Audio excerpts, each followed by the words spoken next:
Let's go until about 12:08 at least. Yeah. If you go a little extra, cool.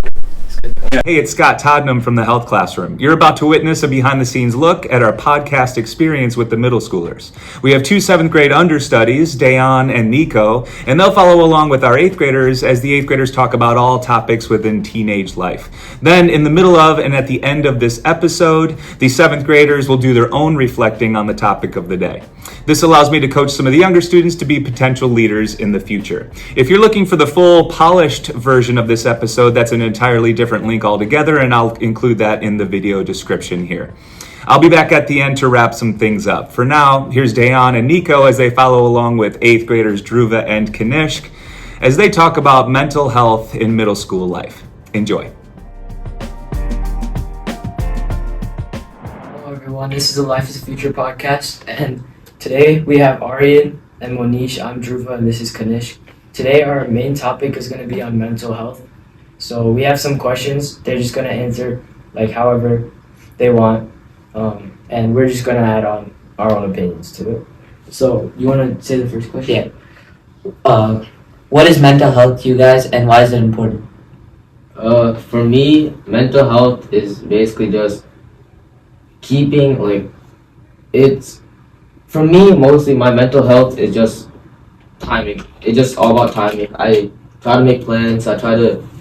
Otherwise, if I kind of like OCD, if everything like unplanned and stuff, I start going crazy and I lose my mind. So that's why for me, my mental health is mostly like based on planning my day and just like going based on that. I feel that a big pet peeve for me is that like if everything's dirty around me, like I have to clean it like at this instant. Yeah. It just feels a little bit cluttered, and I just don't really like that it's like dirty. So I feel like something for me would be that. Yeah, I also agree because I feel like if things around you are like if you don't have a good environment, like you don't work as well, or like you don't have like as much motivation. So that also like affects how you do your work. I feel like mental health for me is just like staying on top of everything. Cause like sometimes I can get behind on like homework, everything, and just like staying on top of that, and just like understanding it in general. That's why I feel like it's important for me and for like teachers to teach us properly so we understand it and don't get cluttered. Yeah. All right. How can you tell when you're feeling stressed or overwhelmed? Usually it's when I can't get stuff done that usually gets get stuff done. So say that if like something like an assignment that usually takes me like 15 minutes is taking me longer, that's when I know I'm probably stressed because I don't know, it's just like a thing with me. Every time I get stressed and overworked, like I just can't focus on a single task.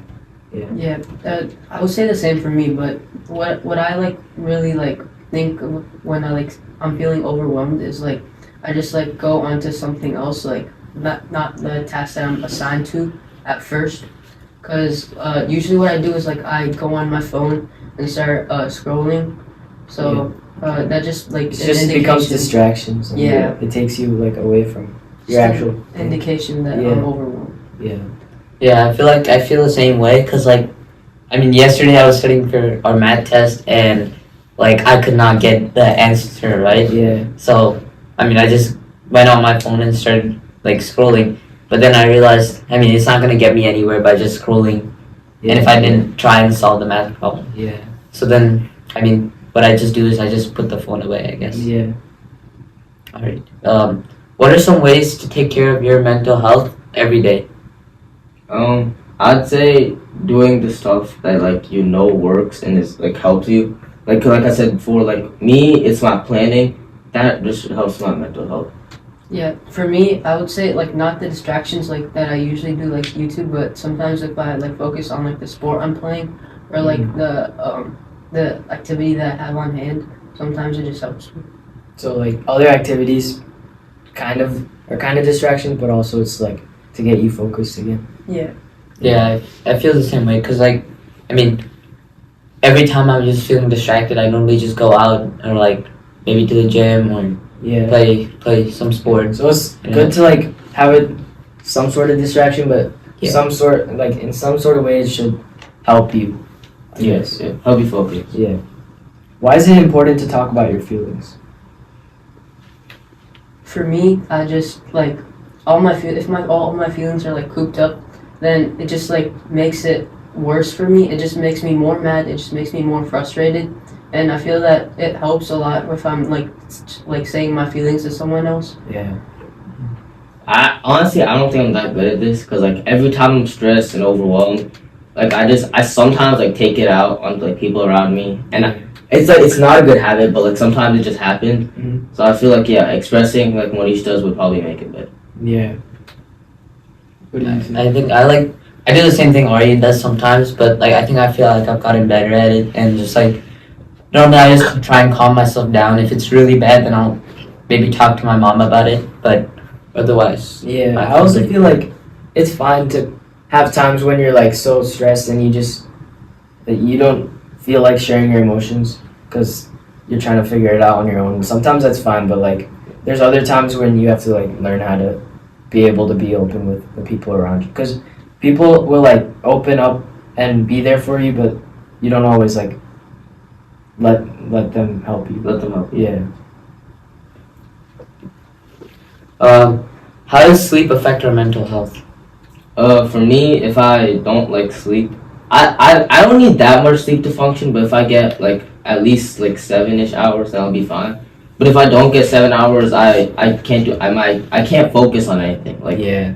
I'm always drowsy and I can't focus. So you have like a specific time, like that you What? you have like a specific time that you need to sleep. Yeah, to stay focused Yeah. and do my tasks. Yeah. For me, I used to have like a really bad habit where I would still stay up on my phone when I'm supposed to be sleeping or like do something else because like I just didn't feel tired and I didn't feel like the need to sleep.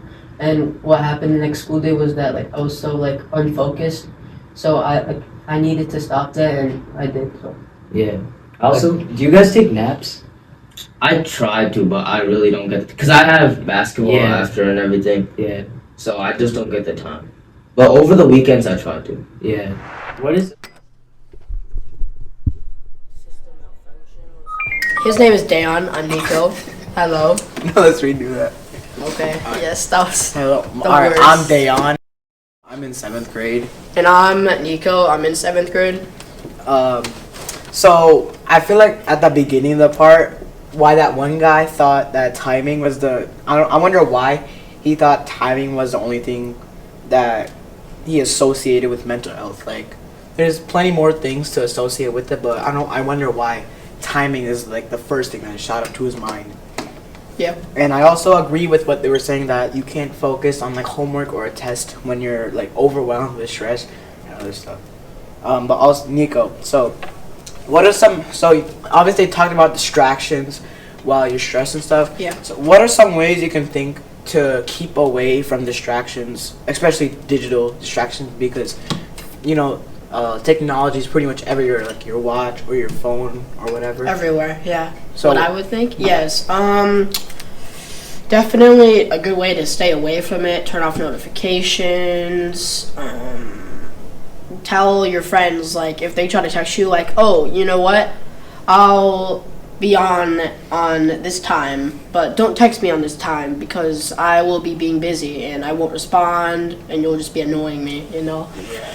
And definitely, yeah, tell them about your plan, you know? If you have to do something, like at all, especially if it's super important, you should tell them. And first of all, they'll understand, and also they'll be like, okay, I know not to text you now, or I know not when to call you now. You know this. Yeah.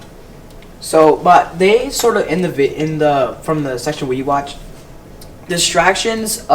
They painted distractions in a bad light, but depending on what they are, distractions can be used somewhat as much needed breaks during your work. So I was a little surprised when one guy said that he doesn't get too much sleep. Said it's 7 hours. Oh yeah, he said he was okay with that. But that was 7 hours, so I'm a little confused. He thinks 7 hours is not too much, so I don't know about Yeah, I don't know how that works, cause Yeah.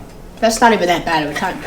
And I also like how when one of the guys said he takes out his stress on other people. I don't like that, but I like that he acknowledged that that's a bad thing that he should change up. And I also think that extracurriculars like basketball, Kumon classes and stuff that can get in the way of some much needed rest, even if you have like a bad night of sleep or something. So you can Yeah. like, take naps. Definitely. And I also really like how they said to keep a growth mindset even when they're down, when you're down.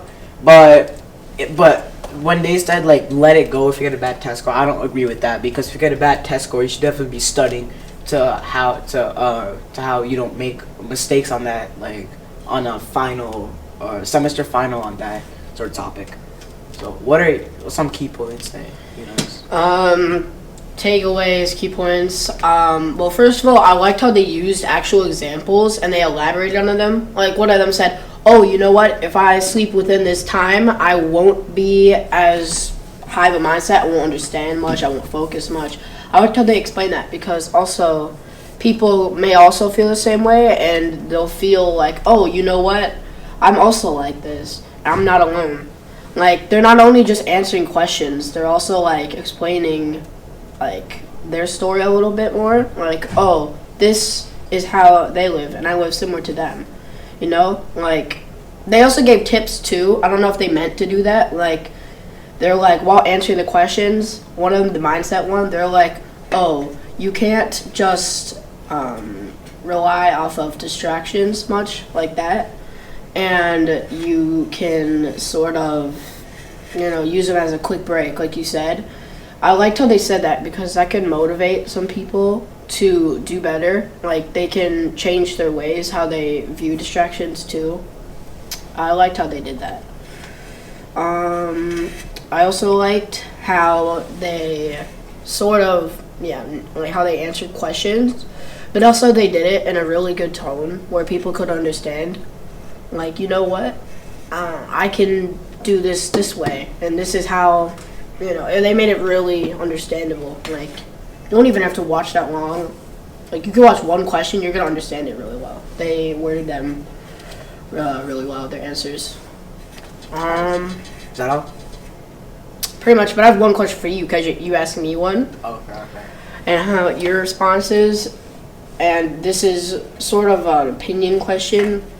Do you think that sleep, how long you can sleep, and this is for you guys too, do you think that if you sleep a very short while, like maybe 5 hours, 6 hours, 7 hours, if you keep doing it? Well, I wouldn't say 6 to 7 hours is short sleep. I would say that's pretty short, but that's kind of where I'm trying to go. Like, if you would go 6, 7 hours without sleep almost every day. Without? No, not without. Sorry, with sleep. 5. Let's just go 5 hours, because that seems like, that's not a long time. No. Do you think that with 5 hours of sleep, on a general status, like you keep doing that every day, that's your sleep time, that's how long you sleep, do you think that could work really well? Do you think? No, I definitely don't think that's right, because if you don't get 5 hours, that's really not enough sleep. So that could impact you in your waking life, and also that might be something that there's a problem with your body's circadian rhythm. Your circadian rhythm is when your brain knows that it's nighttime, you should go to sleep. So, but it's gonna heavily impact you in your waking life, like how you think, how slowly you think, and your stuff like your reaction time, that could really help you out and stuff. Yeah, definitely. Alright, is that all? Yep. Alright.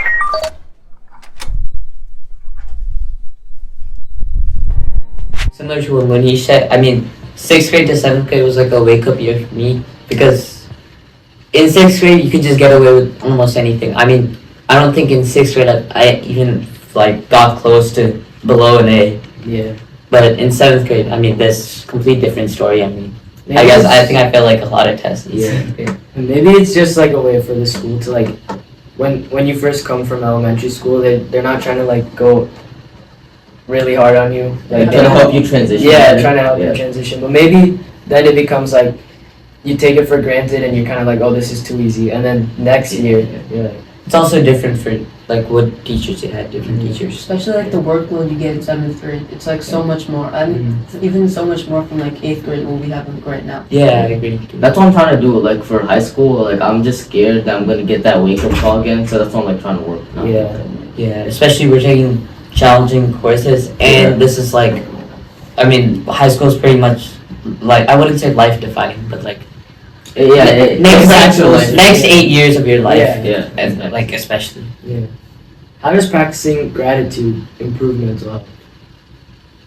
So, a big thing that my mom taught me was that always be thankful for what you have and like don't take everything that you have for granted.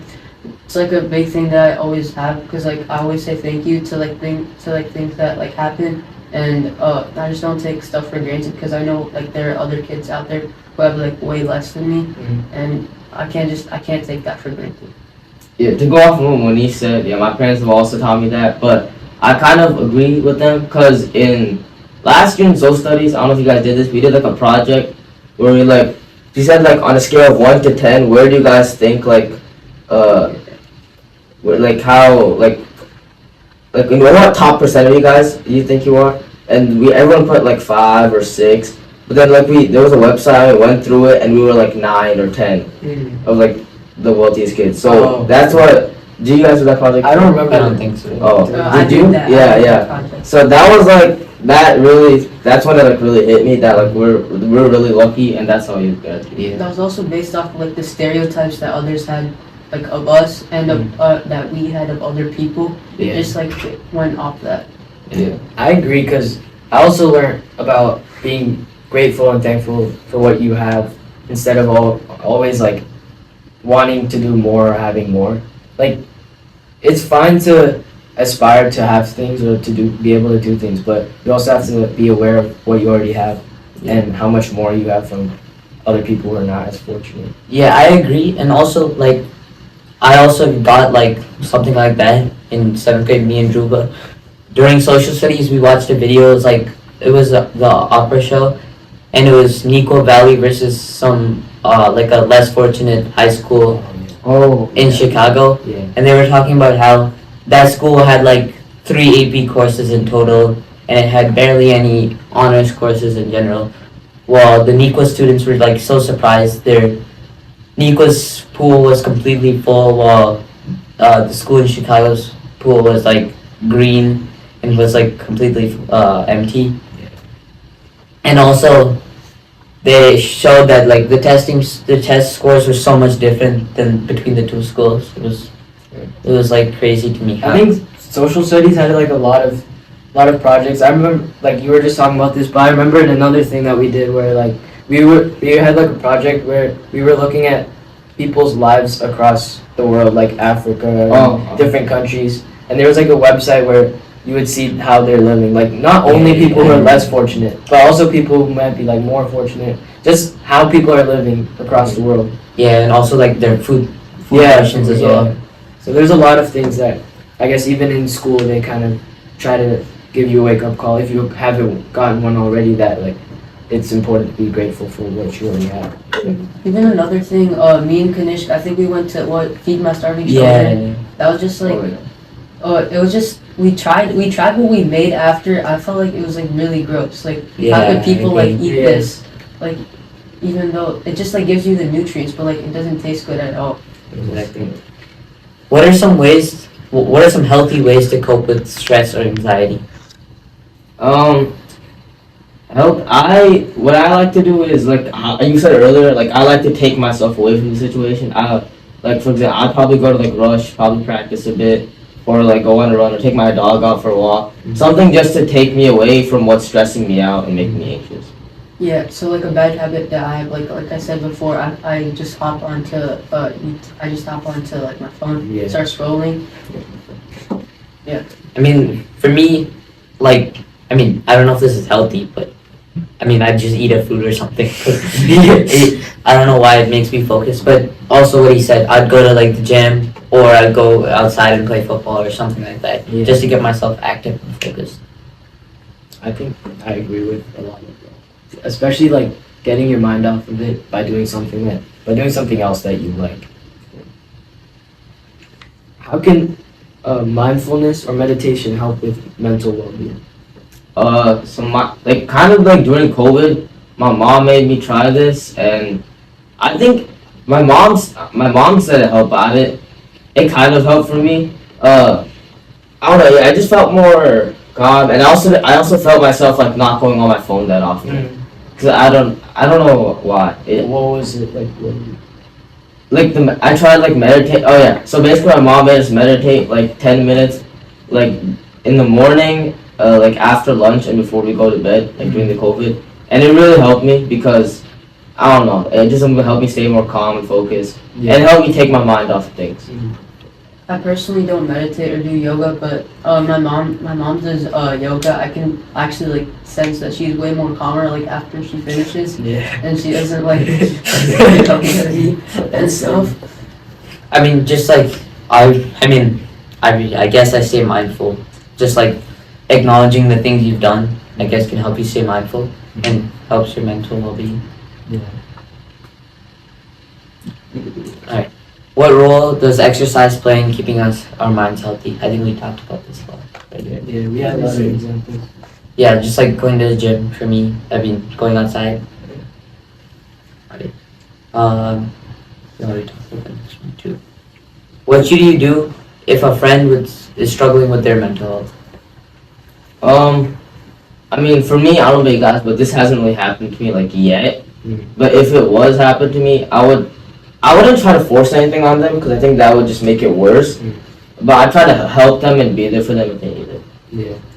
I'm not gonna say this person's name, but they were addicted to Fortnite. Like actually, like they played 2+ hours a day. We weren't trying to force anything on them, but we were trying to like push them to like play outside with us, play at the park instead of going on to Fortnite. So I think that really helped like them. I mean, I know one person, like, they just like got completely cut off and it was kind of sad. And I guess, like, just being there for your friend can help. How do friendships affect mental health? I feel like, at least for me, like, if I'm not with my friends or like, I mean, I don't be with my friends all the time, but like, if I don't hang out with my friends for school, like, after like a long time, like, if it's like been like a month or something that I haven't hang out with my friends, then I start feeling like, I don't know, like kind of lonely, but like, I feel like there's nothing to do. Like, I get bored and stuff in the house. I feel like friends are like someone who you can talk to like openly. Like I don't know why, but I just feel like sometimes you have a lot of pressure to like talk to your parents about stuff like you don't really want to sometimes. So you can just tell your friends about that, and you can still get it off your like chest. I mean, I was just gonna say that I agree, because like with both of you kind of said that you can only keep stuff to yourself up to a certain point. Like after a certain point you need like an outlet. So, and sometimes the best way to do that is just using the people around you who are willing to help you. So I think, like you said, not everything you're gonna share with your family, and that's fine, but in those cases you need to have like a different outlet. So like friends help. And there's different things, like not all topics you're gonna share to like one friend. So having like a nice group of friends, but not like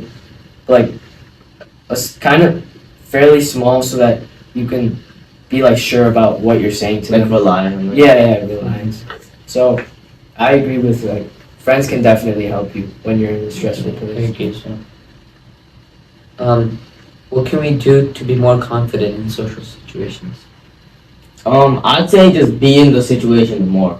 Like if you're introverted and stuff, try going out more, try hanging out with like people that you aren't as comfortable with, like just starting to meet. Because I think that'll help you really develop some new friends.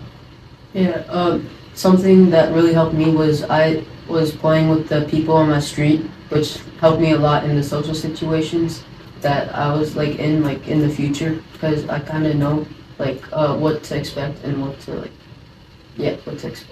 Yeah, I agree, because I mean, I've been told by like a lot of people that I'm too shy and I should talk more, especially when I'm talking to my like people I don't know in my family, because there's a lot of people that I like have never met because I was too young before, and I can't remember them, and like it's just like I can't talk to them because I don't know how to.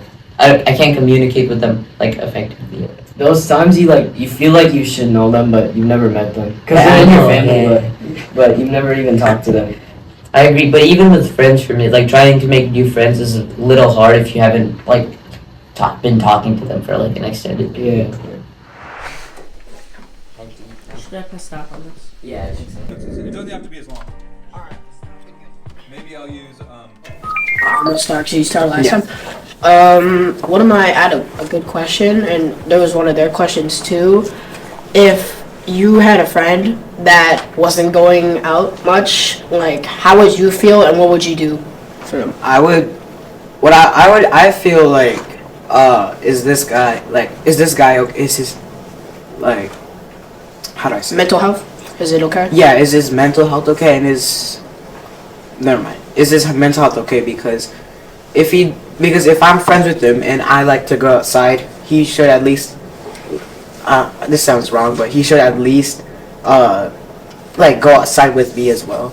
At least a few times. Yeah, a few times. That makes sense. That's healthy. So. Yeah, but if they're like chronically addicted to some video games like Fortnite, like they said in the video, then I would be a little bit worried. Yeah, that's something to be concerned about. Yeah. You know, you gotta. Because you're just sitting around all day playing games and like looking at all that blue light going to your eyes.